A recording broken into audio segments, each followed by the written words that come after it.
Isang mapagpalang araw po sa ating lahat.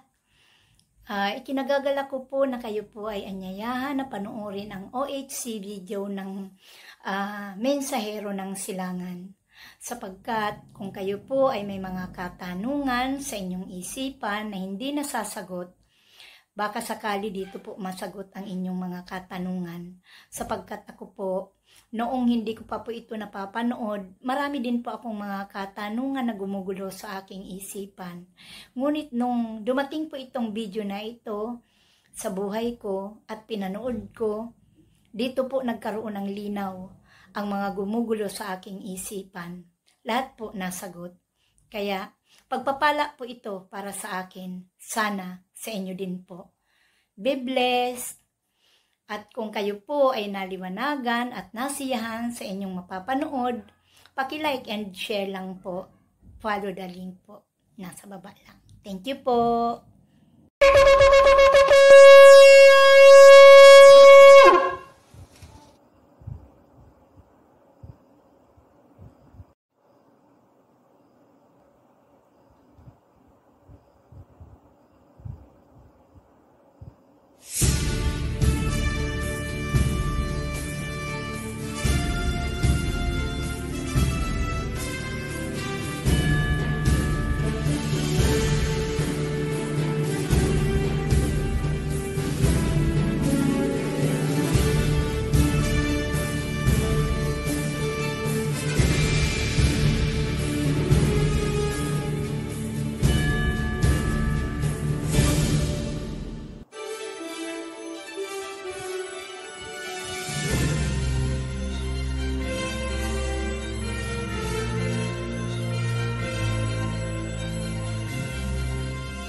Masayang bati mga Oferians. Andito na naman po tayo para sa isa na namang makabuluhang pagtatalakay. Muli naming pinapaalala, panoorin po muna ang part 1 ng Rivers of Genesis kung hindi pa ito napapanood. Nakalagay po sa description ang link.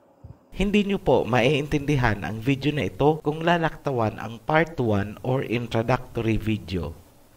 Makakatulong din sa inyong pagkakaunawa kung panonoorin din muna ang gihon at parat videos. Gagamitin pa rin natin ang patnubay ni Propeta Isaiah kung saan sinabi niya na sa tuktok ng matataas na bundok ay rivers and streams. Ito po ang unang segment ng Hiddekel. Bakit mahalagang aralin ang tamang lokasyon ng Hiddekel? Ito ay dahil meron siyang mahalagang papel na gagampanan sa huling araw. Mga mangyayari na dapat paghandaan ng mga believers dahil yan ay nauugnay sa magaganap na digmaan ni Gog-Magog. Sinasabi sa Biblia na ang Hiddekel ay matutuyo upang magbigay daan sa kings of the east. Dito rin dadaan ang 200 million horsemen galing sa silangan. Isa pang babantayan ay ang pagkakaisa ng mga tunay na Hebreo. Uuwi sila at magtitipon sa Afrika kung saan nanggaling ang mga ninuno nilang Hebreo noong transatlantic slave trade. Yan ang katuparan ng salita ng Ama na iipunin niya ang kanyang Israel mula sa 4 na sulok ng mundo. Ang sabi niya, I will gather my people, my remnants, my Israel. Saan niya po iipunin?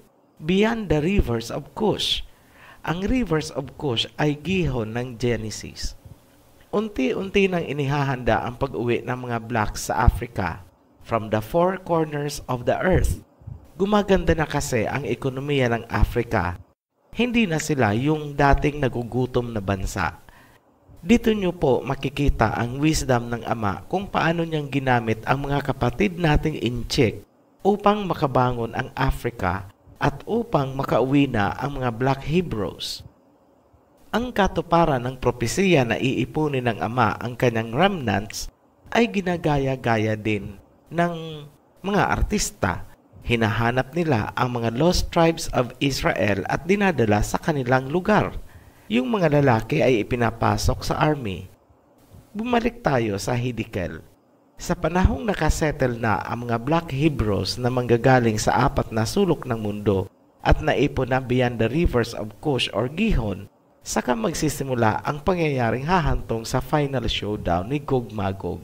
Kasabay niyan ang pagkakatuyo ng Hiddekel. Nakahanda na rin ang 2 witnesses at ang kanyang mga horsemen galing sa east. Ganyan ang papel na gagampanan ng Hiddekel at Gihon in the last days. Huwag na magtataka kung bakit inilulubog ito sa ilalim ng ocean ng ibang mga preachers. Simulan na nating tukuyin ang Hiddekel. Unang lumabas ang salitang Hiddekel sa Genesis chapter 2 verse 14 na susulat, "And the name of the third river is Hiddekel. It runs along the east side of Assyria." Klaruhin po natin ang tinutukoy ng Biblia ay ang ancient Assyrian Empire at hindi po ang modern day Syria na naitatag noong 1946. Magkaiba po ang lupain na sinasakop nila. Dito sa mapa, ang Assyria at Babylonian empires ay yung kulay orange. Sinakop ng empire ang Nile River at Nile Delta. Importanteng pansining mabuti na ang Tigris at Euphrates ay nasa loob ng Assyrian Empire. Busisiin natin ang posisyon ng Hiddekel kung ibabase natin sa Assyrian Empire. Malaki ang kaibahan ng mga nakasulat sa iba-ibang versions ng Biblia. Mapapansin na may mga versions na ginawang Tigris ang Hiddekel at ang Parat ay ginawang Euphrates.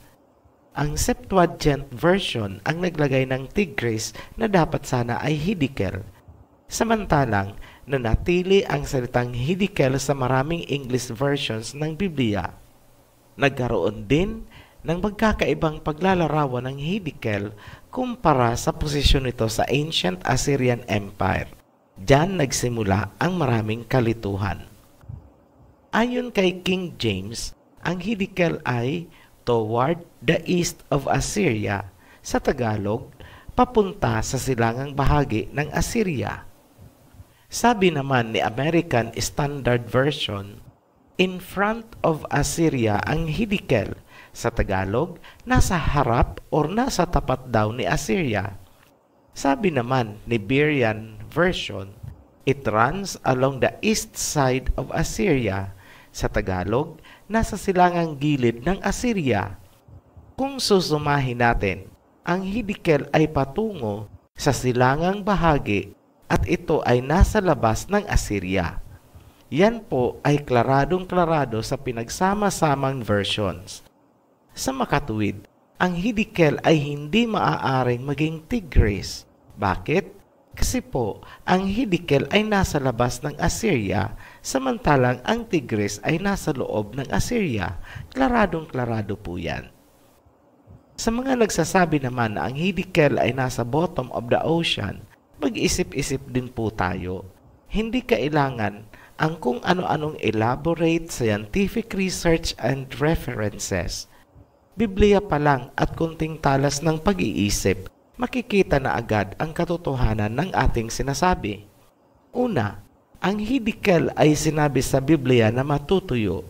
Paano pong matutuyo yan kung nasa ilalim ng Indian Ocean? Pangalawa, ang Hiddekel ay papunta sa silangang bahagi ng ancient Assyrian Empire. Pansinin niyo po na ang ancient Assyrian Empire ay hindi isla sa gitna ng Indian Ocean. Pangatlo, sa matutuyong Hiddekel ang mga sundalo mula sa silangan dadaan. Hindi po sila magsisiksikan sa mga goang ng bottom of the ocean na kagaya ng nakikita nyo ngayon sa larawan. Ang salitang Hiddekel ay galing sa root word na chid, na ang ibig sabihin ay fierce and swift. Sa Tagalog, mabangis at matulin. Yung isang root word ay dakil, na ang ibig sabihin ay branch o sanga sa Tagalog. Ang pinagsamang root word na chid at dakil ang pinagmula ng Hiddekel na ang ibig sabihin ay mabangis at matulin na sanga ng isang water system. Ang salitang dakil ay napag-alaman nating nanggagaling sa isang Arabic race na umukupa sa malaking bahagi ng mundo sa hilaga na tinatawag ngayong Siberia. Gamit pa rin ang patnubay ni Propeta Isaiah, Naghanap tayo ng matataas na bundok na pinanggagalingan ng tubig sa hilagang bahagi ng mundo. Alinsunod din sa Genesis, ang geologic structure ay dapat tumutumbok sa silangang bahagi ng ancient Assyrian Empire. Ang nakita natin ay eksaktong-eksakto sa sinasabing dakil o sanga na nagmumula sa direksyon ng Siberia. Sa ibaba ng Siberian Central Plateau, matatagpuan ang Lake Baikal. Ito ang pinakamatanda at pinakamalalim na lawa or lake sa buong mundo. Kagaya ng Dead Sea, ang Lake Baikal ay nasa isang rift valley na tinawag na Baikal Rift System. Suyuri natin ang Lake Baikal. Makikita natin na hilera ang Yablunovy Range. Ayon sa Wikipedia, hinahati ng Yablunovy Range ang daloy ng tubig. May papuntang Arctic at ang iba ay papuntang Pacific Ocean. Ang paghihiwalay o pagkakahati na ito ng tubig ang tinutukoy na root word na dakil kung saan nanggagaling ang pangalang Hiddekel. Ang Stanovoy Range naman ay dumudugtong sa Jugzur Mountains. Mahirap po i-pronounce ang word. Tingnan nyo na lang po ang spelling sa screen. Ang ibig pong sabihin ng Jugzur ay big bulge. So, kung titingnan po natin, para silang mga pilapil na naghihiwalay ng daloy ng tubig para hindi lahat ay bubuhos papuntang Pacific Ocean. Sa itaas ng Jugzur, makikita ang Verkhoyansk Range na nanggagaling sa North Pole. Napaka-importante po nitong Verkhoyansk Range dahil may function po yan pagdating natin sa world territories. Kung bubuuhin na natin ang geologic structure mula sa North Pole hanggang sa Lake Baikal, kitang-kita po natin ang pattern nito na parang letter S. Nakikita niyo po ba ang parang kalsada na nanggagaling sa North Pole? Lagyan po natin ng berdeng guhit at ilagay natin ang mga mountain ranges para makita nyo ang direksyon hanggang sa Lake Baikal. Ang Hiddekel po ay mula sa pinagsangahan kung saan ang tubig ay nahati dahil sa mga mountain ranges. Pagdating sa may Lake Baikal, nadadagdagan ang tubig nito nang nanggagaling sa Baikal Mountains. Saka na po natin ipapaliwanag kung ano yung isang sanga pababa at kung saan siya pupunta. Kailangan kasing ibalik muna o i-reconstruct ang dating landscape sa dating anyo bago pa tumaas ang sea level. Noon kasi, wala pang Bering Strait. Ibig sabihin, magkarugtong ang Russia at Amerika. Pinagdurugtong sila ng land bridge. Malaki po ang impact niyan hindi lamang sa water balance ng mundo, kundi pati sa early human migration. Pansinin niyo ang direksyon ng Hiddekel. Ito ay nagmumula sa silangan. Papunta siya sa kanluran. Maraming mga biblical at historical events ang naganap at magaganap sa kahabaan ng Hiddekel. Mga mahahalagang pangyayari at propesiya na hindi maiintindihan kung hindi matatagpuan ng tama ang Hiddekel. Dahil sa teknikal na limitasyon, hindi po tayo makakapag-upload ng masyadong mahabang video, kaya ito ay saglit nating puputulin. Abangan nyo po ang karugtong ng Hiddekel sa susunod na segment. Itutuloy natin mula naman sa Lake Baikal papunta sa Ancient Assyrian Empire. Muli po kaming nagpapasalamat sa inyong walang sawang pagsubaybay sa ating mga inilalahad. Sa mga hindi pa nakasubscribe, click subscribe and hit the bell button para updated agad kayo sa ating mga new uploads. Hanggang sa muli, peace and blessings to you.